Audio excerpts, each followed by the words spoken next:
Welcome everyone to this special episode of Evening Magazine Revisited. Today we take you back to 1987 and the 50th anniversary of the Golden Gate Bridge. This live episode was actually done a few days before the official 50th anniversary celebration. If you'd like to see more episodes of Evening Magazine from my collection, please subscribe and hit the like button. This is CBS. Live from the Golden Gate Bridge. It's Evening Magazine, live next.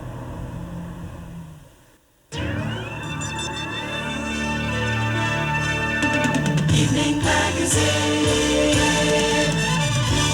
Tonight, take a trip into another dimension. Find out how this woman felt when she was near death. Then Carol Alt takes you onshore and off at Key West, Florida, as she winds up her look at the best beaches in the USA.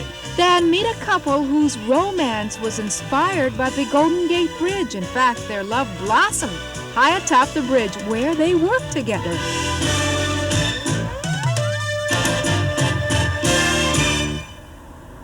Good evening and welcome to a very special live edition of Evening Magazine, our 50th anniversary tribute to the Golden Gate Bridge. I'm Jan Yanehiro. And I'm Richard Hart. This is a special occasion for the bridge, but before the celebration begins tonight, Carol Alt wraps up her week-long look at the best beaches in the country.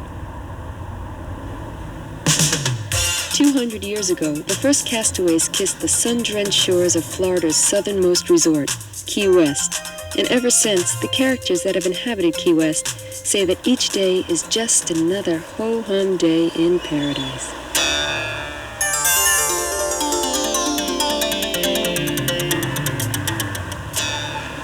These are the type of ho-hum days that I love. The no-problem attitude here makes you feel like you're in the heart of the Caribbean. Even the beaches have that West Indies ambience. On the sunset side of the island, the beaches are coral rock where people park themselves on what little sand they can find. Being somewhat of a purist, I found the only strip of real beach on the island at the Reach Resort. A couple of hours in the Keys' hot tropical sun was even too much for my sunblock 15, so I went off on another Key West adventure. Fishing isn't exactly my favorite sport, but I decided to be a trooper anyway, because in the Keys, fishing is almost as popular as people watching. Howdy. How you doing? All right, welcome aboard. Thanks. What's so great about fishing in the Keys? The biggest thing that makes this real special down here is the big variety of places we have to go. Okay. Closest to shore, you have the flats, shallow water, where you'll find bonefish, permit, tarpon, sharks, barracudas. And what about out here deeper? Off the edge of the reef, you'll have kingfish, sailfish, dolphin, tuna. Well, those I know are good for eating. You bet. Oh, I got him! All right, keep your rod out. I can't, he's stronger than I am. And in only a matter of minutes, I hooked a live one. Come up like this? That's it, come up a little slow. First try, 12 pounds. All right, way to go. Well, I was up for tuna sushi for lunch, but unfortunately, I already had lunch plans with a friend. This is Lucky Lou. It's my newfound friend on Key West. And this is some Key West type food. We have tropical fruits, conch fritters, conch and whitefish salad, shrimps. Nothing that he likes. He likes nuts. So I have to find you some nuts for later, huh? No such luck. Lucky Lou was waiting for the main course, which was full of island delights.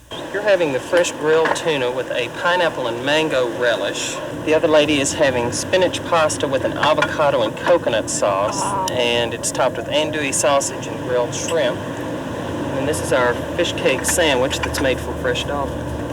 Why, thank you. I think you did a great job choosing for us. Thank you. Bon appetit, guys.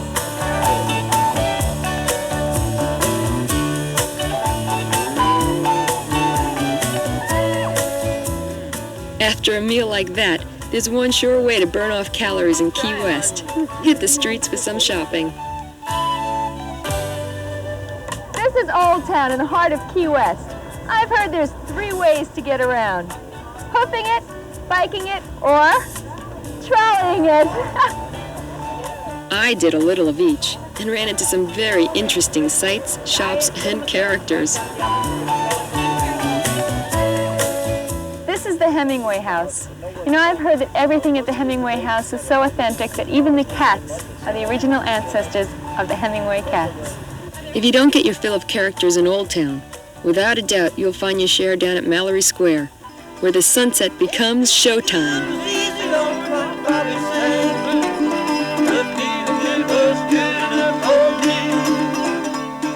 Well, just like Billy Crystal and Gregory Hines in Running Scared, I too was surprised at the number of people who came to the shore just to watch the sunset. And they call this just another ho-hum day in paradise? For me, it was heavenly.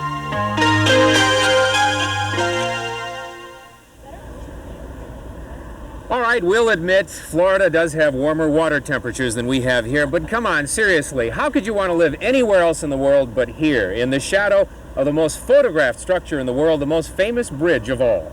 And especially now when she is turning 50. Now, to help us celebrate tonight, we've invited some very special people with some very special connections to the bridge.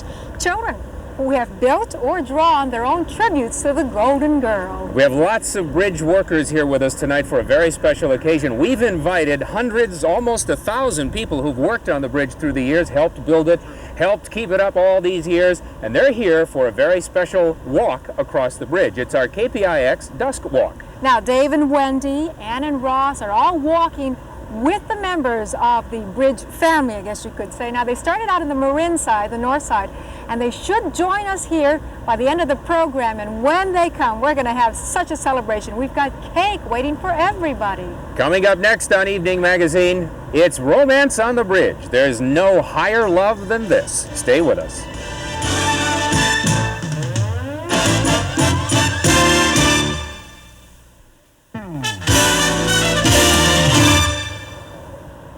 Now, these are very special bridges we have here with two very special artists. Now, the entire 5th grade class, you both are from the George Peabody Elementary School in San Francisco, right?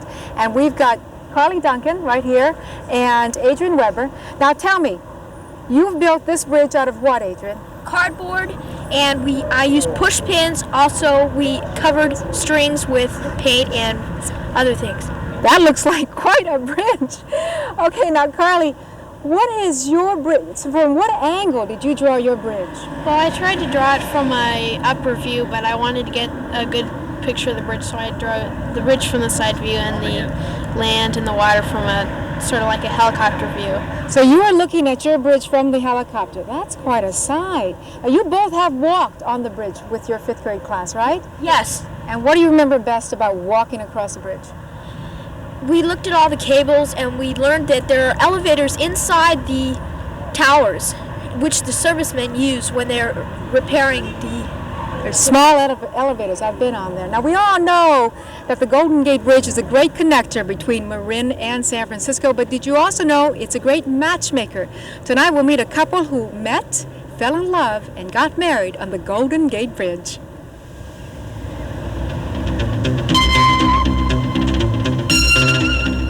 The bridge is 50 years old, and it's in a spot where it's windy and foggy and saltwatery. So a lot of the iron is corroded. It's old and it's gotten corroded by the weather for the most part.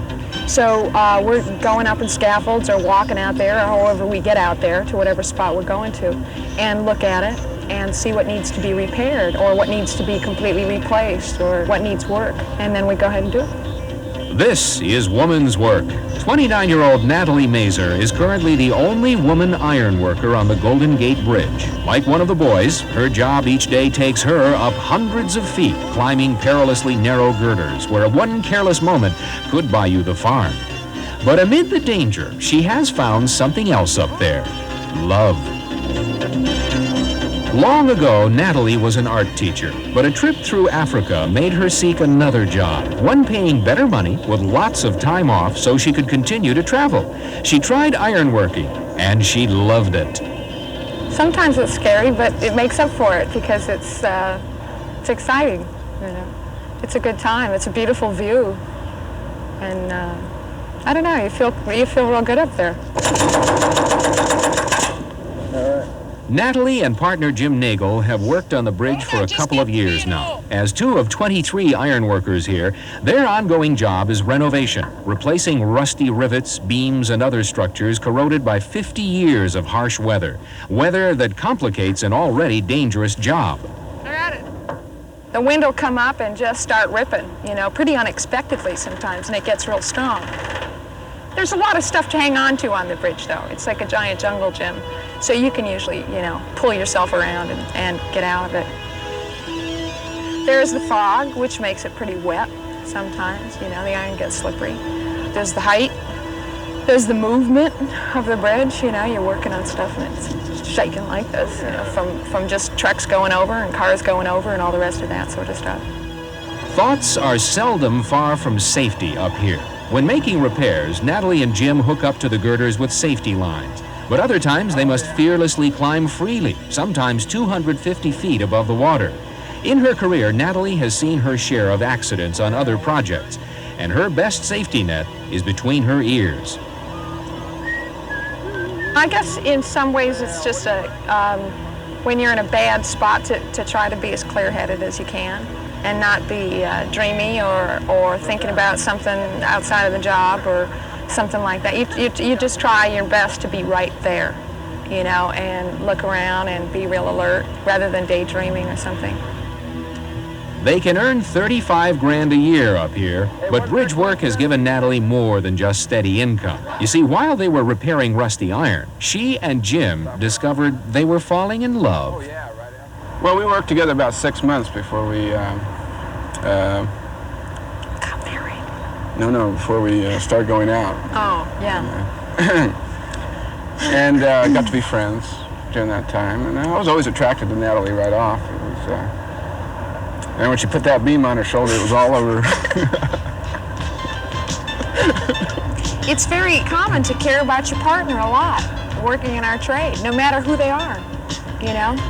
So a lot of that has just been carried over. Anyway, it was there to start with. They kept mum about their relationship until one day not long ago when Natalie and Jim let it slip that they had just gotten married. Now it's Mr. and Mrs. Ironworker, 750 feet above the Golden Gate. Gee, you're just the cutest ironworker I ever have seen.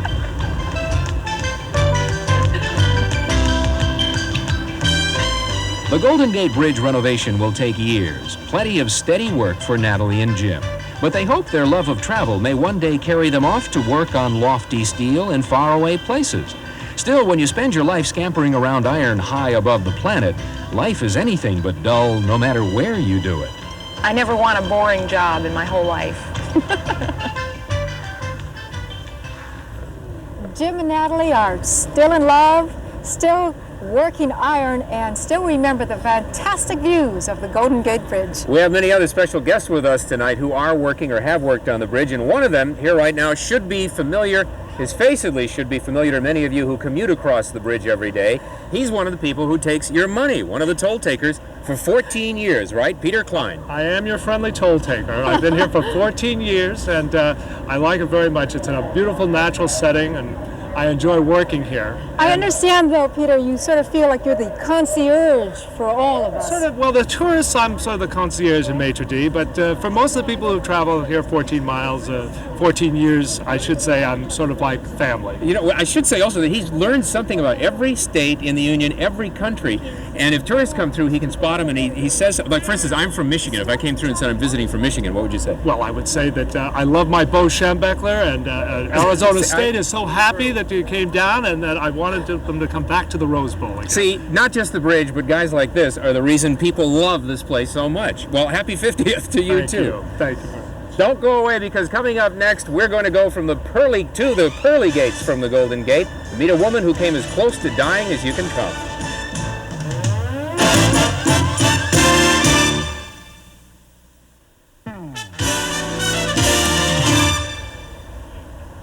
Once again, we're coming to you live this evening from the Golden Gate Bridge. Even as we speak, a horde of people is crossing the bridge, coming in our direction. They're about 5 minutes away now. Nearly 1,000 bridge workers and some of the people from KPIX also. We have a cake waiting for them and a special celebration. Right now, though, it's time to get a little more serious to talk about a different kind of bridge. This is the bridge to the other side of life.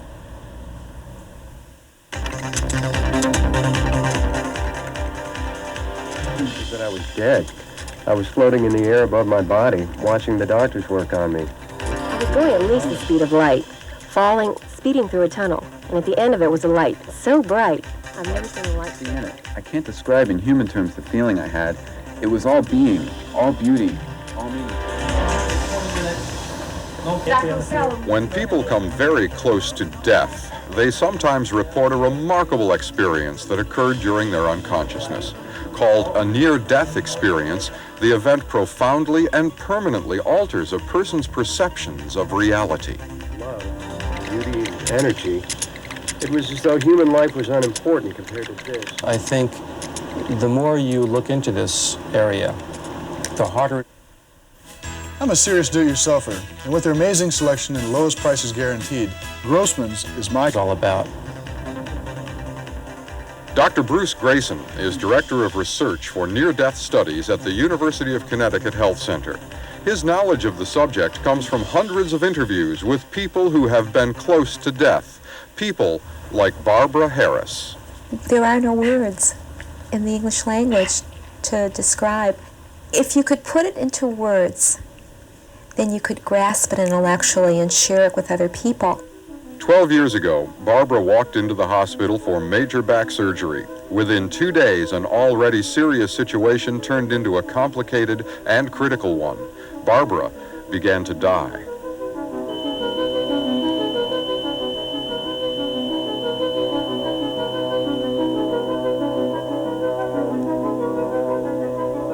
I actually had a visual of coming out of my body, and I drew out about 50 feet above the bed. And the only thing that hit me at that point was that there was tape wrapped around my nose. But I wasn't upset. I mean, it was the first time I wasn't in pain in a long time, and I felt very, very calm and very, very good. Like everything in the world was okay, peaceful and calm, and I just knew I was all right. And then I started moving through, I called it a tunnel, but I was moving through something. I knew that the light that I was seeing around me was out there, and I wanted to move towards it. I wanted to get to it. Love, warmth, gentleness, whatever it was, I wanted to get to it.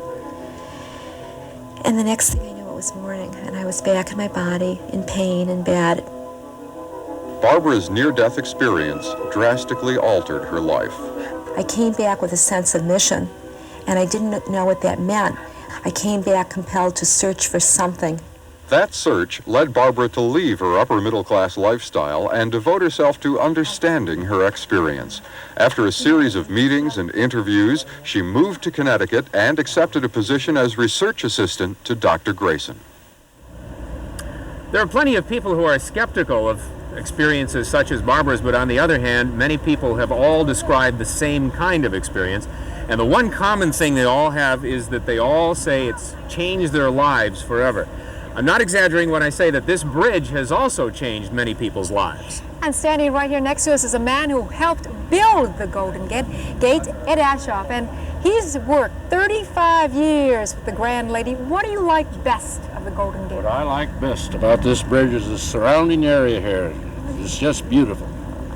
Well, we're going to see a lot more of it, and we're going to see about 1,000 people in just a moment who are crossing this bridge coming our way. Next up, the bridge that takes the cake, and the cake that takes the bridge.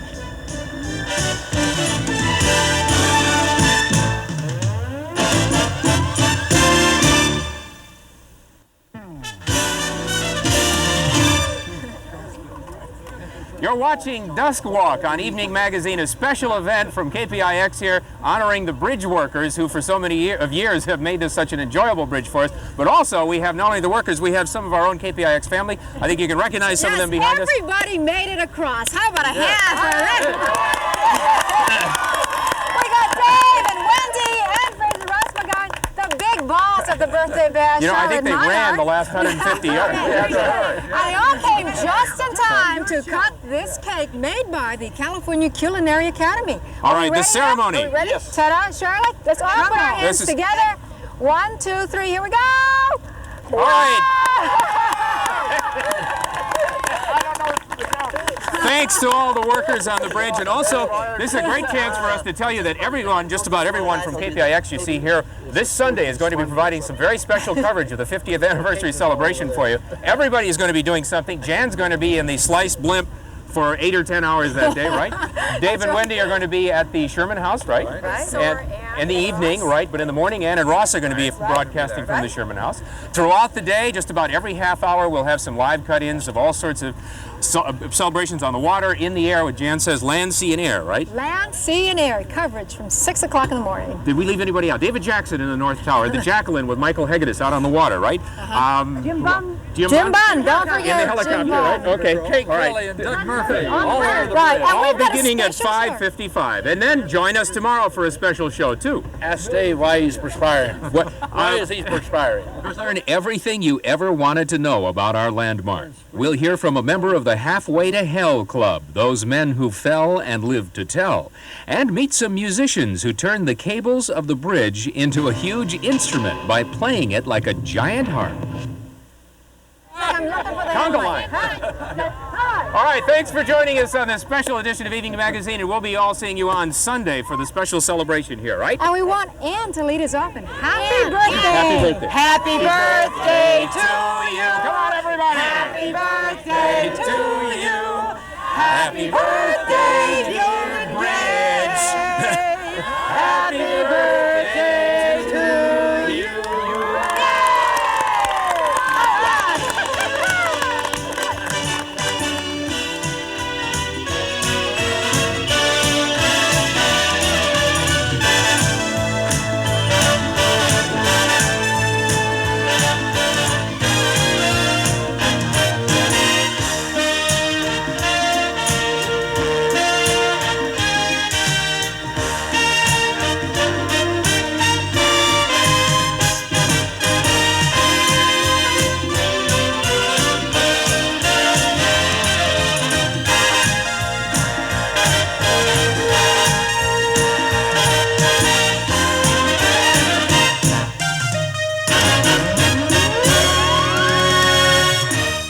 If you'd like to see more episodes of Evening Magazine from my collection, please subscribe and hit the like button.